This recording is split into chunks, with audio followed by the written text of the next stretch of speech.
On the Street, brought to you by First Money, the mobile money service from First Bank. Welcome to the program On the Street, where it's all about the African youth. I am Bukumi Ayo Ario. Everywhere you go, you see people with one gadget or the other. It appears everyone is busy every day with the virtual world. But could this be detrimental to their health? Are we breeding a generation of young people who come up with similar health challenges due to exposure to these gadgets? Well, we have answers to these on the program today.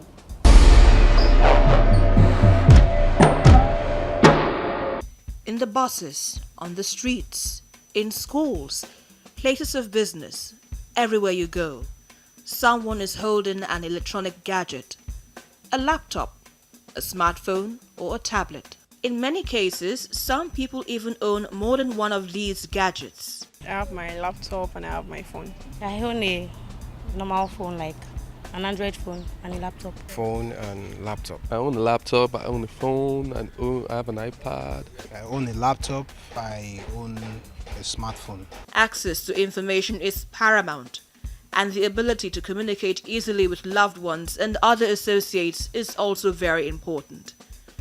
These gadgets have made such tasks easier than they had ever been. Their uses cut across a wide range of tasks, varying from person to person. Therefore, it will suffice to say that many live on the internet.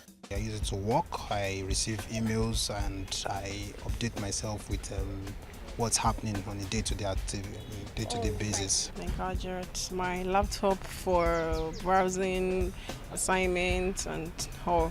And then my phone for communication, basically. Phone calls, social network, pictures, and all of that. Make calls, browse, chat, send messages, download. Normally, I use them for the functionality and the fashion part of it. Fashion part in the sense that you want to communicate with your friends via social or something, maybe for a purpose or just for fun. And then the functionality, when you have assignments in school you want to do and you want to research on some things. I use them, I don't use them for fashion. I think I'm way too old for that. Okay. So I use them for the functionality, I use them to send emails, I use them to work. With the ease that electronic gadgets have brought to the life of many, its use is gradually becoming an addiction for many. But this addiction, though right, might just be so wrong depending on how it is handled.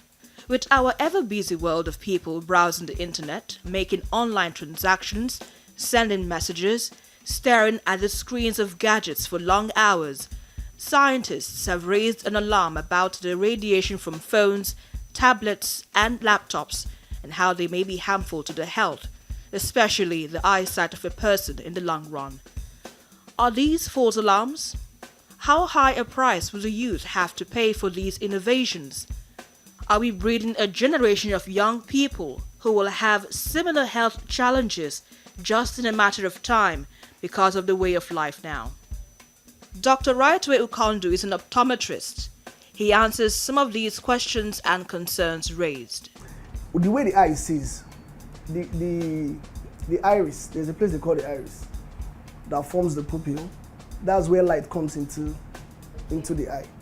Now, the ciliary muscles, they regulate how that light comes in.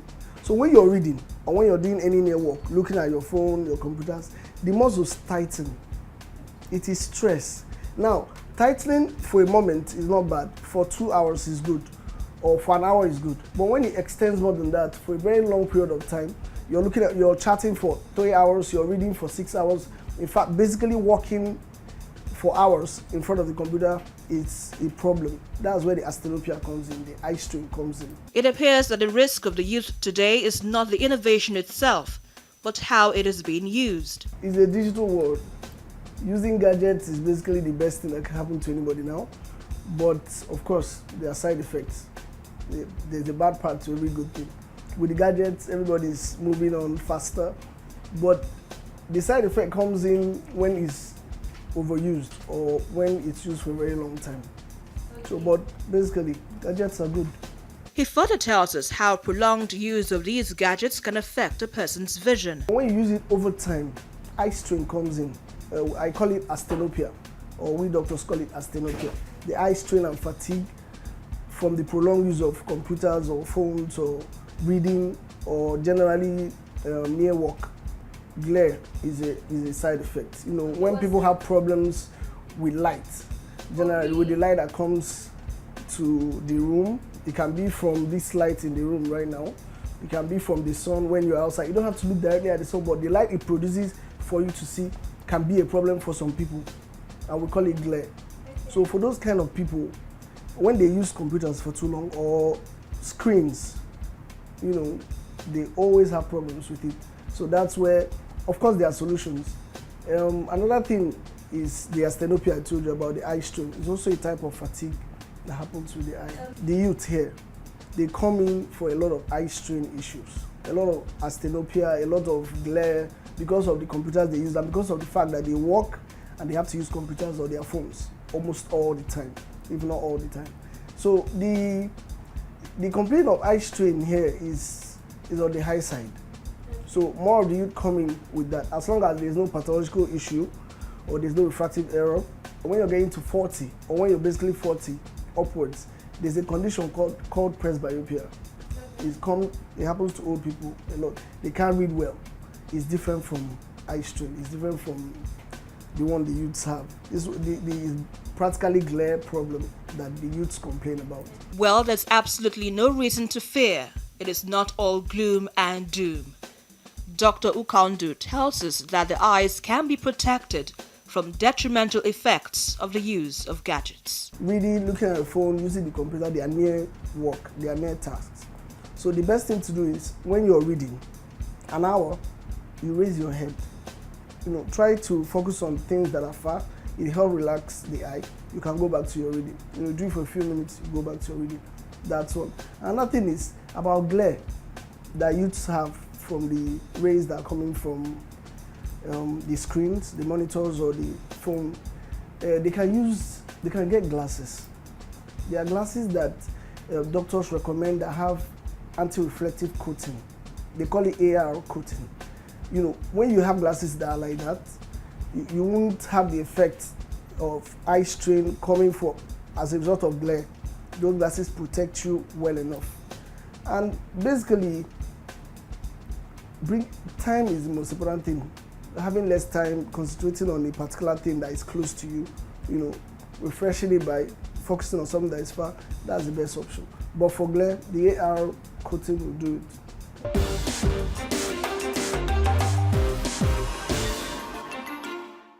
Find out how performing artist Ayobamidele Adekomo, popularly called Aduke, found inspiration in the Occupy Nigeria protests that happened a few years ago in Nigeria.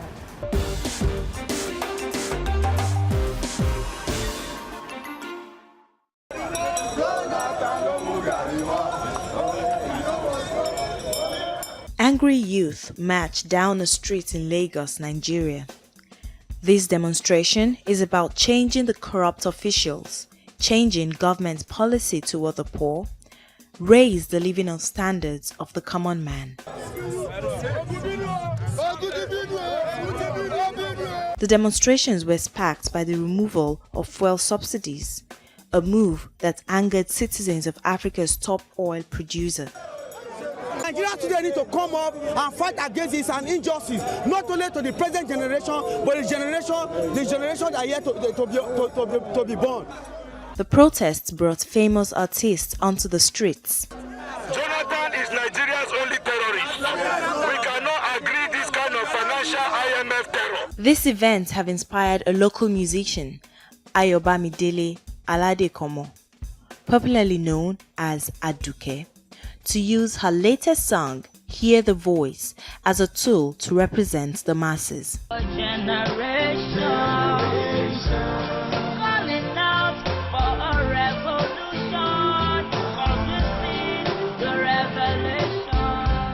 It goes along with the protest, actually, because it says everything the Nigeria needs to say in the protest. The video for the song Hear the Voice captured the attention of internet users with its images from what has been going on in the streets. Allow us to live better. Hear the voice of the willing masses. But while it was filmed during the protest, that was not the initial plan. I did this song without imagining the event, you know. I tried as much as possible to conceal my art so that the song can exist without the video. If you take the song away from the video, it still captures what we're talking about, but the song is not really stuck on Occupy Nigeria. It's the voice that has been kept inside for a very long time that just needed to come out at that particular point in time. At least 10 people have been killed, with more than 600 people injured since the strike began.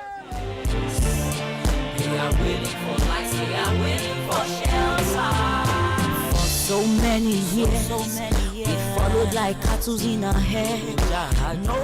By using the streets as her backdrop, Aduke has used her song to push for political and social change as well as fighting corruption.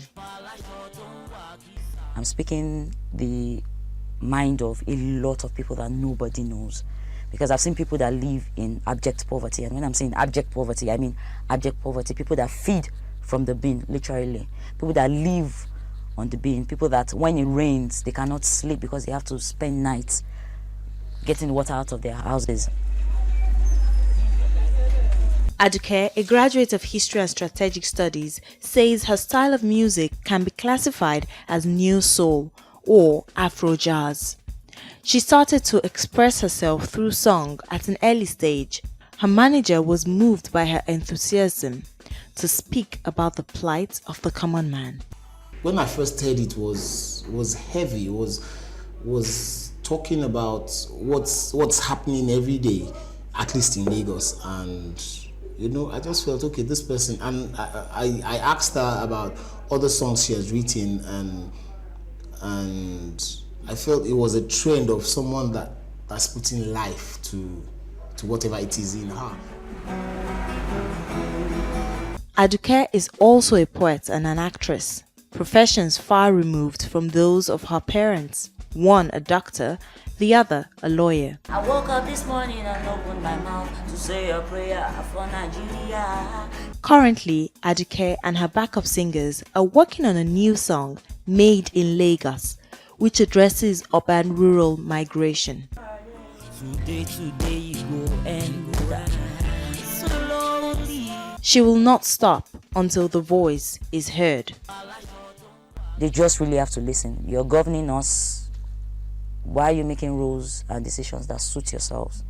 Because if the chairman and the House of Rep and the senators really know their environment, because most of them visit their environment only when they are campaigning. Most of them actually know the constituency they are supporting or they are representing when they are campaigning. They don't come afterwards. They really do. For now, Aduke's newfound passion for representing the masses through music should get her fans and all Nigerians much needed attention to their voice. Of the willing masses.